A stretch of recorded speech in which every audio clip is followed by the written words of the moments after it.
رُحنا على المنطقة التانية السلوك والعادات، تمام؟ لو أنت عدّيت من منطقة البيئة وضبّطت بيئتك خلاص، تروح بقى للسلوك والعادات، عشان تطبّق المعرفة لازم المعرفة دي تكون متوافقة مع سلوكك وعاداتك علشان تطبّقها.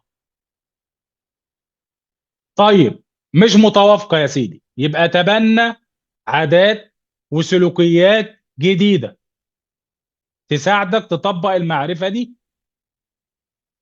مثلًا بقى عندك معرفة إزاي تنجح، يبقى تتبنّى العادات والسلوكيات بتاعة مين؟ إمم.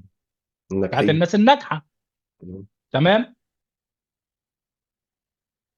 طيب إزاي؟ المرحلة اللي قبلها هتساعدك، لازم تعدّي من المرحلة اللي قبلها الأول، بيئتك. البيئة.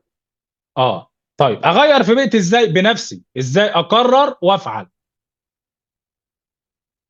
أغيّر الناس اللي باكون حواليهم، ده قرار، أدخّل بيئتي كُتب وأدخّل بيئتي ناس إيجابية، ده يسمح لي إن أنا أعرف العادات بتاعتهم وأعرف السلوكيات بتاعتهم وأحاول أتبنّاها لحد ما أنجح، صح والّا لأ؟ مضبوط. لكن لو بيئتي مش سامحة لي بكده، هاعرف؟ ما أعرفش. يبقى أنا لازم الأول أعدّي المرحلة الأولانية، اللي هي إيه؟ اللي هي البيئة. أعدِّل في البيئة بالشكل اللي يسمح لي إن أنا أدخّل المدخلات الجديدة اللي تسمح لي أغيّر عاداتي وسلوكياتي، صح والّا لأ؟ إمم. واضحة لحد كده؟ واضح. ده خلّيك تخبط على طول في المنطقة التالتة